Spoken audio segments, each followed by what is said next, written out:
Hi! I got it!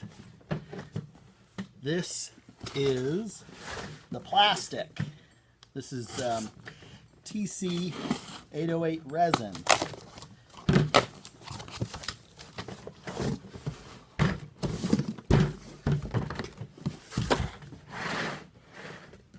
Hooray! This is my favorite stuff, BJB. TC808 is a really excellent casting resin. So I've got a whole bunch of this. It's urethane, about 70 A durometer, I believe, 78A or something like that. But anyway, now I can cast marionette parts and particularly send stuff out to you, my patrons. So here we go.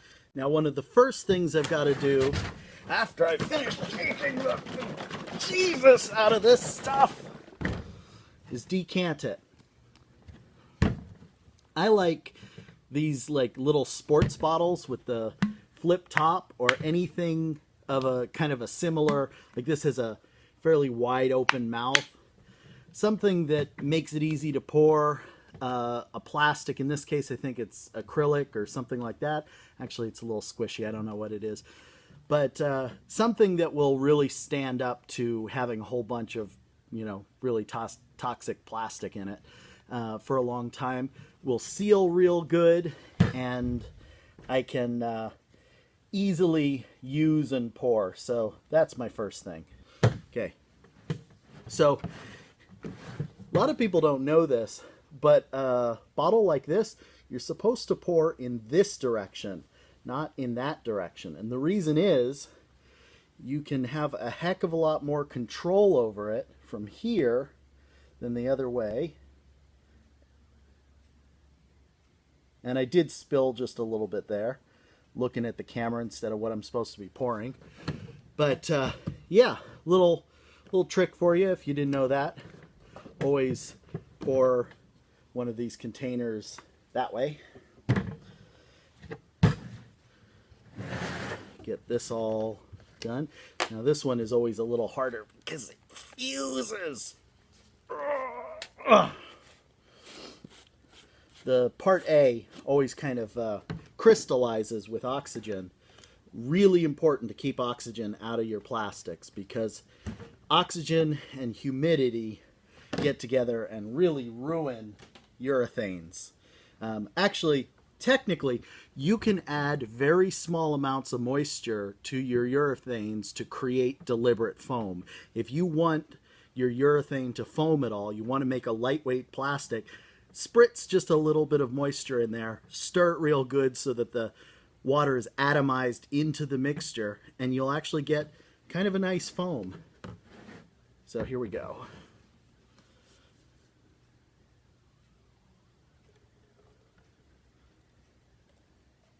Problem with the part A of these urethanes is when they do crystallize, you get little bits and chunks in everything.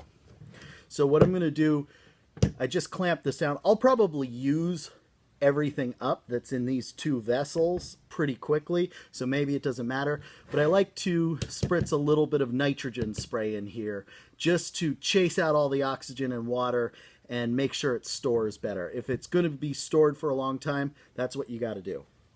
For the cleanup, I use 91% alcohol. I use it for most things. One of the nice things about alcohol is as solvents go, it's relatively benign. I mean, people put this crap inside them. So, I mean, not this exactly, but you know, it's one of the less toxic solvents, and it's one of the more effective. That's a great combination. I'm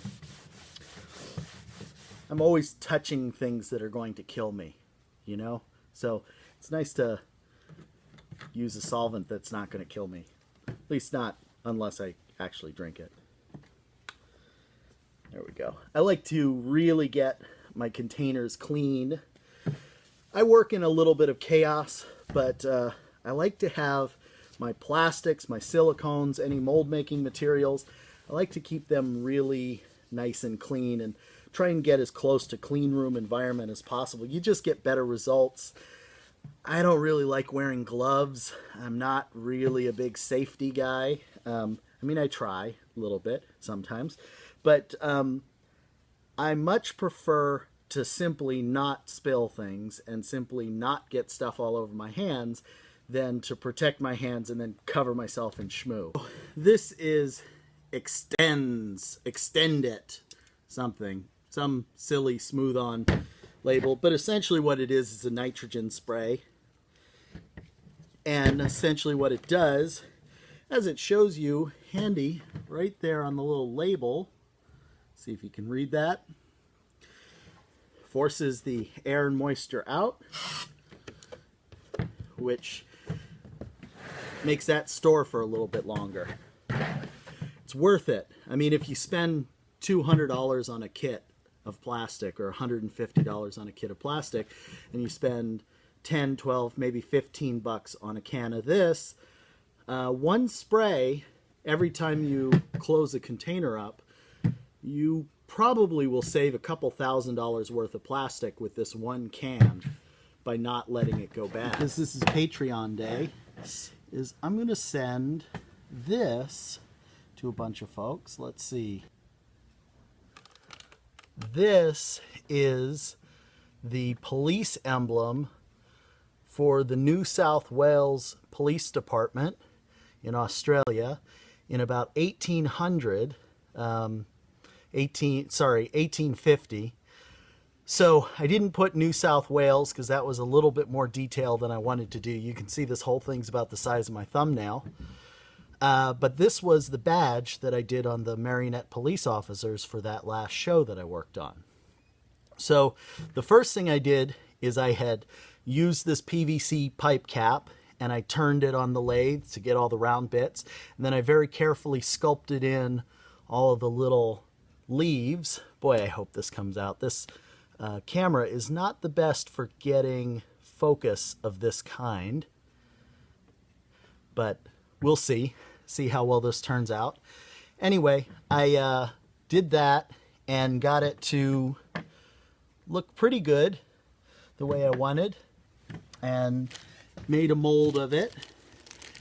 First thing I did was I just used some of my favorite silicone. Actually, this one's my favorite, the Rebound 40 durometer platinum grade silicone. So I did a couple of these little molds of it. Then I also had to make a police buckle, and so I sculpted this out of styrene and cast one of the police shields on that, and I made police buckle. I posted these on Instagram a few months back. Here's a bunch of the finished police emblems. Let's see, I've got a few of these laying around. You can see they're slightly curved, and that's because they were meant to go on hats. So I'm going to make a few more of those to send to my patrons, since I still have these wonderful little molds. Let's get in close. Oh yeah, and then I had made this little mold for the belt buckle. First thing I'll do, bring out my big old bin of pigments and powders. There's some silver, there's a nice gold, but I think this is what I'll use. This is what I used last time. It's basically just a silver powder that, with a nice soft brush, I can get the mold to take the powder. Let's just get a tiny little bit on my brush, and you can see that the silicone loves to grab onto that powder. And the more I rub, the better it buffs in. And when I pour some plastic into this, some urethane resin, it's going to grab onto that silver powder like nobody's business, and it's going to pull it right off of the surface of the silicone. So just buff that in. There we go. Get the excess powder back in the container. I love these little molds because they take so little silicone, and this is such a good silicone at picking up detail that I should be able to get some really good little reproductions, as you can see with these. The one thing I'll do when I pour the plastic is I'll add just a little bit of black pigment to the plastic so that it's dark. One thing I can sometimes do is I can actually wipe some of the surface, the very top surface off of the silver pigment, pull it off of the silicone a little bit, and that will appear as dark hollows when I cast it in plastic. Is that going to focus? All right, for anyone working with plastics, food service containers are one of the best things ever. I get these tiny little containers meant for salsa and dip and barbecue sauce and stuff like that. And these are great because they're actually pretty reusable. The cured resin won't stick to this container. So if you mix it well, then once it dries, you just kind of flex it a little bit and peel it all out, and then you've got a container that you can reuse. So even though this is still plastic waste, which I don't love, I can get a lot of use out of each container before I finally end up having to throw it away. They're great also because they're pre-measured and everything else. I've got, you know, roughly a 1 ounce here and a 1/2 ounce here and 4 ounces here. So I can mix up really small amounts of plastic pretty easily with these things. So I'll start out with a couple of these. Gosh, even these are pretty large when I'm looking at these tiny little things that I'm going to be making. I'm also going to make another brass buckle. So here's my gold powder. This is citrine. Actually, this is not the one I want. I want, nope, that's super copper. Super copper. This is the one I want. Aztec gold. Get that out. And an equally small amount of powder to just sort of work that onto the surface of my silicone. Get a little bit more. It's mixing in with the silver, which is fine with me. I kind of like mixing the metal a little bit. It just makes it look a little bit cooler. You've already got a little bit of maybe oxidization or something like that going on with the part that you're making. Most of these are real metal powders, by the way. I don't know for sure with this brand. I believe they are. Yeah, I believe this is in fact actual metal powder that makes this up. Okay, so I've got my 2 bottles, water bottles filled with material. I like to have paper towels on hand. I use very little as I'm working, just little scraps of it, because you generally will have to pour a little bit off of the lip. Okay, so here, just pouring enough, tiny little bit in there, and then just kind of wipe that so that it doesn't drip down the side of the container. Same thing for this one. Ooh, this has some crusty bits. Let's get the crusties before they fall in. Try and keep that container clean.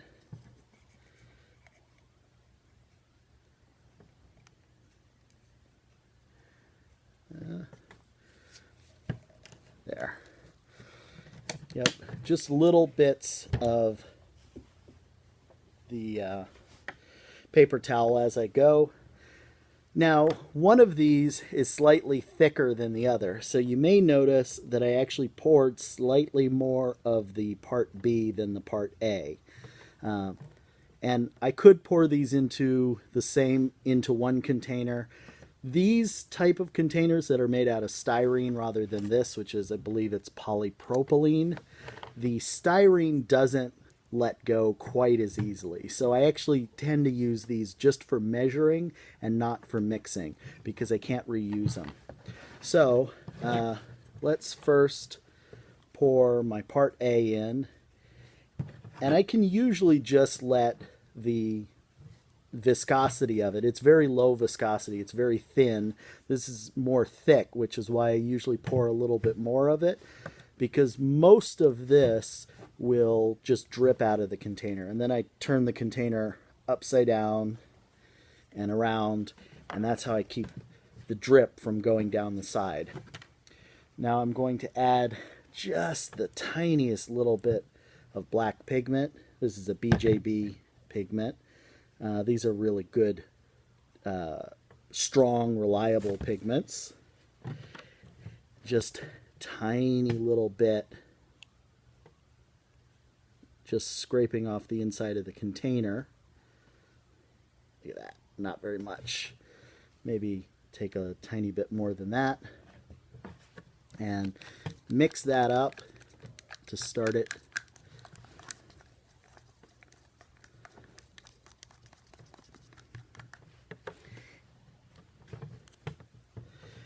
Have a little bit of paper towel ready so I can wipe off my stir stick. Because now I'll pour this in, and this I'll usually do a little bit of light scraping of the container just to encourage it along because it is thicker. There. Mix those together really super well. Here's my 3 pieces.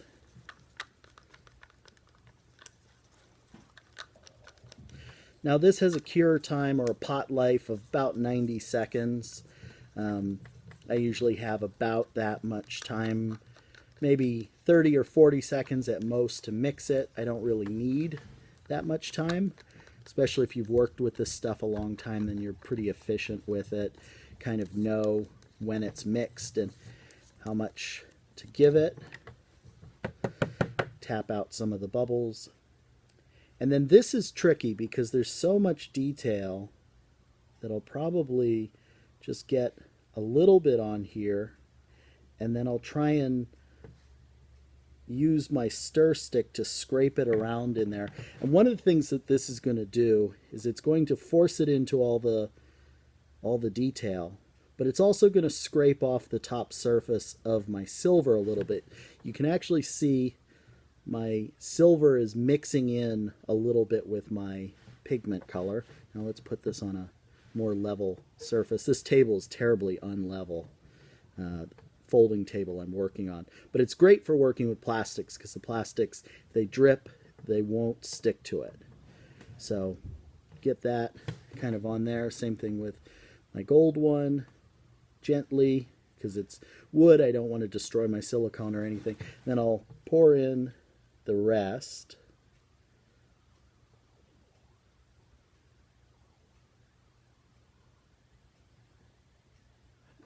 Starting to thicken up now. I've used up my 90 seconds.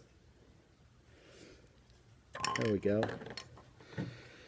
But the key for me is to be pretty efficient with the materials. These are expensive materials. They're also not great for the environment, and so I want to use as little as possible most of the time.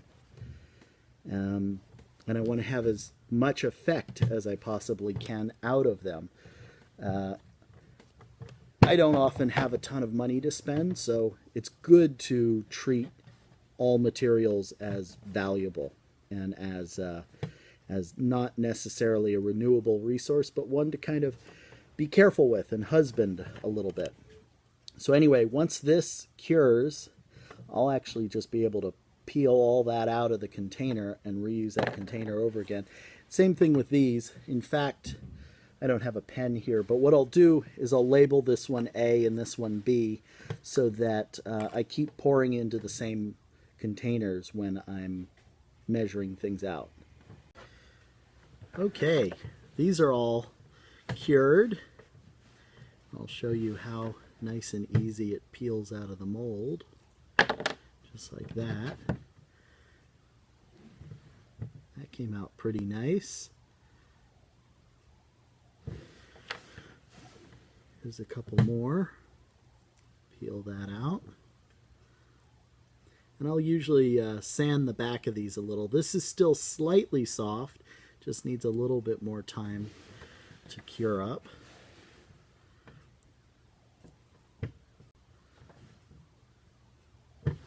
There it is, the New South Wales shield from about 1850. And the belt buckle, also from about 1850. Those came out great. And patrons at the $12 level will be receiving these in the mail, along with bookmarks and other little trinkets this month. I just want to thank my patrons for helping me out, giving me the ability to keep doing stuff like this, experimenting. It doesn't always work, but hopefully you've enjoyed the video. Maybe you've learned something. Anyway, look forward to talking to you. Bye.